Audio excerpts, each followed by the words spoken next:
Nah, yang hilang dari peradaban modern adalah Allah itu tidak begitu hadir di hati kita. Saya sering cerita di mana-mana, teks hadis itu sebenarnya berbunyi gini, ini hadis sahih. Mangka na yu'minu billahi wal yaumil akhir fal yukrim jarohu. Ada yang fal yukrim jarohu doifahu, ada yang fal yakul khairan aul yasmut. Siapa yang iman dengan Allah dan Rasul maka harus memuliakan tetangganya, memuliakan tamunya.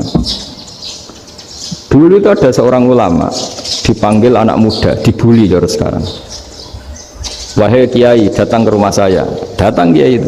Setelah sampai ke rumah orang itu, silakan kiai kembali ke rumahnya. Saya tidak butuh kiai. Kiai itu dengan riang kembali. Setelah di rumah dipanggil lagi. Pak Yai, silakan datang ke rumah saya. Datang lagi. Ya senyum-senyum kiainya santai.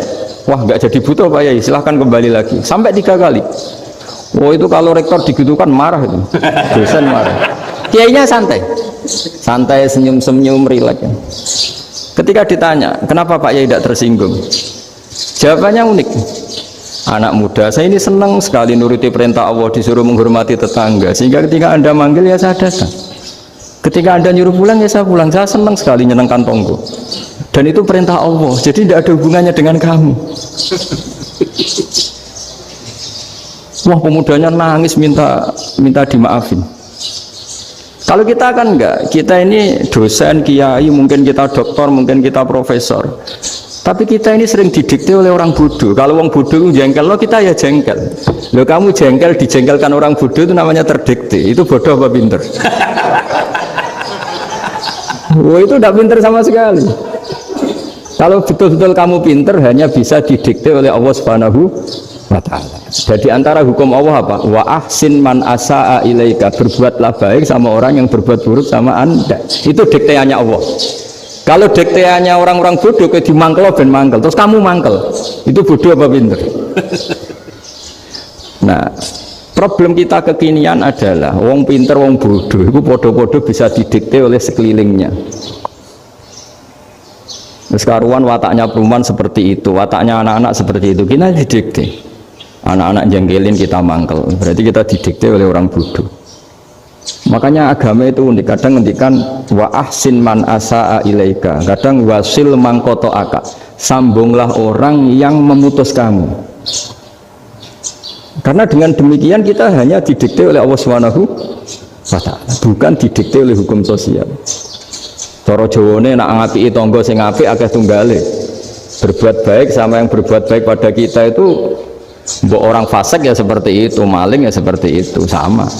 Tapi kalau berbuat baik sama orang yang berbuat jelek sama kamu itu baru luar biasa. Dan memang teksnya hadis wa ahsin man asa'a ilaika, berbuat baiklah sama orang berbuat buruk sama kamu. Jadi nggak boleh orang didikte. Makanya ngaji di sini diantaranya saya akan cerita dalam sebuah hadis sahih, dalam hadis hasan yang diriwayatkan Imam Tirmidzi, ada kalimat dari Rasulullah SAW, dawe Nabi, la takunu imma'atan taquluna in ahsanan nasu ahsanna wa in zalamu zalamna walakin watti'u anfusakum in ahsanan nasu an tuhsinu wa in asa'u alla tadlimu. Kamu jangan jadi orang yang mudah diombang-ambingkan oleh orang sekeliling kamu, yaitu kamu mengatakan jika orang baik ke saya akan baik, jika orang buruk ke saya juga akan membalas buruk. Itu namanya Anda didikte. Tapi berkomitmenlah kamu akan berbuat baik meskipun orang lain berbuat buruk. Nah sekarang logika sosialnya begini, kalau di Indonesia itu ada 1000 kiai, ada 1000 profesor yang ingin membenahi Indonesia, rata-rata orang awam itu semau gue, terus mereka mendikte kita, perilakunya agak simpatik, perilakunya jengkelin, terus 1000 profesor ini ikut jengkel. Itu kira-kira jadi solusi apa goblok bareng? Sama 1000 kiai ini ikut jengkel, ini jadi solusi apa goblok bareng? Goblok bareng. Nah problem sekarang kita ini biasa didikte orang bodoh. Nah makanya ciri khas orang muslim itu kata Nabi, mangkana yu'minu billahi wal yaumil akhir, jadi baik tetangga karena perintahnya Allah dan Rasul. Pentingnya apa? Bedanya karena berbuat baik ini perintahnya Allah, mbok tonggo apik lah kita tetap apik karena perintahnya Allah dan Rasul. Begitu juga dengan hubungan dengan istri, dengan anak, mbok bojomu lagi cerewet lah ya tetap apik.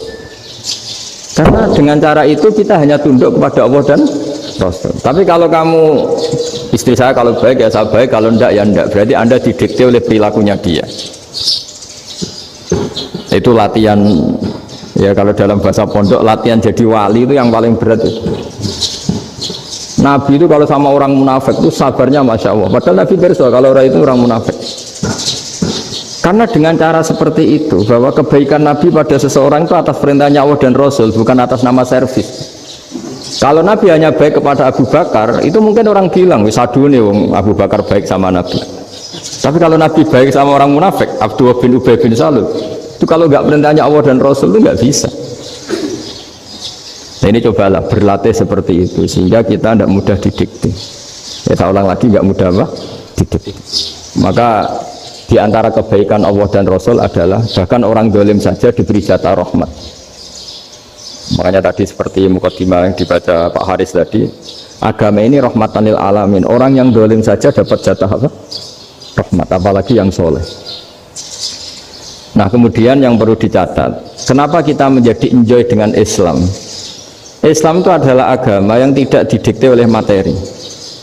Jadi kalau Anda ingin makan enak, mungkin kalau pikiran kebanyakan orang, anak-anak muda yang milenial, yang gaul, ingin makan enak ya makan yang disukai. Misalnya sate atau bakso Malang atau apa. Kalau orang-orang yang jadi wali gak gitu cara berpikir. Ini yang masih orisinil.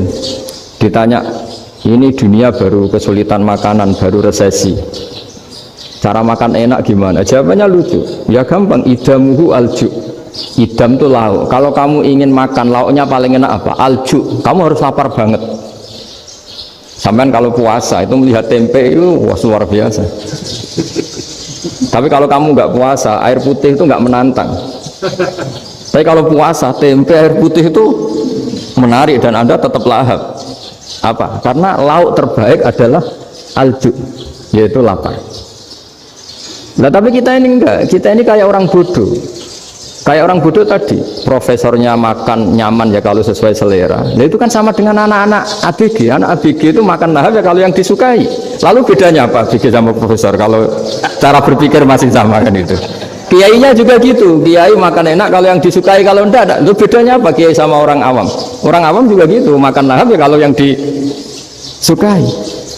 Nah ternyata perilaku kita ini yang pintar sama yang bodoh sama maksudnya.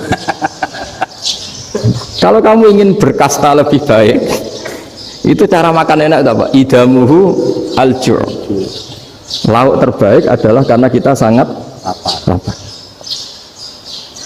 Makanya masyhur dalam cerita-cerita tarikh sirah nabawiyah, Nabi diberi hadiah, beberapa hadiah. Di antaranya ada yang diterima, ada yang enggak. Termasuk yang dikembalikan itu dokter. Ada seorang raja memberi hadiah Nabi dokter Tobit. Itu sama Nabi dikembalikan. Karena dokter ini sudah lama kumpul Nabi itu nggak pernah sakit. Akhirnya dokter ini putus asa, ini nggak perlu diobatin. Ketika ditanya, kenapa ya Rasulullah engkau tidak pernah sakit? Karena kita ini kaum, kita ini komunitas masyarakat yang tidak akan makan kecuali lapar. Dan kalau sudah makan berhenti sebelum kenyang. Jadi sederhana sekali pengobatan zaman itu. Sebagian besar penyakit itu pasti disebabkan kita ceroboh dalam hal makan. Sudah ngerti kalau durian masalah, kalau makan durian ini nggak kehitung gitu, apalagi kalau gratisan itu berapa banyak gitu. Pola tidur juga gitu kata Nabi, dan kita tidak tidur kalau tidak sangat ngantuk. Nah itu namanya orang-orang soleh yang sudah ada didikte materi. Kalau yang didikte materi kan bisa tidur nyenyak kalau kasurnya enak, AC gini-gini. Sebenarnya enggak, tidur enak itu ya kalau sangat ngantuk. Mbok di gudang, mbok di bis, kalau sangat ngantuk ya semuanya ya enak. Sama, mbok lapar, mbok hanya tempe, tapi kalau sangat lapar itu ya enak.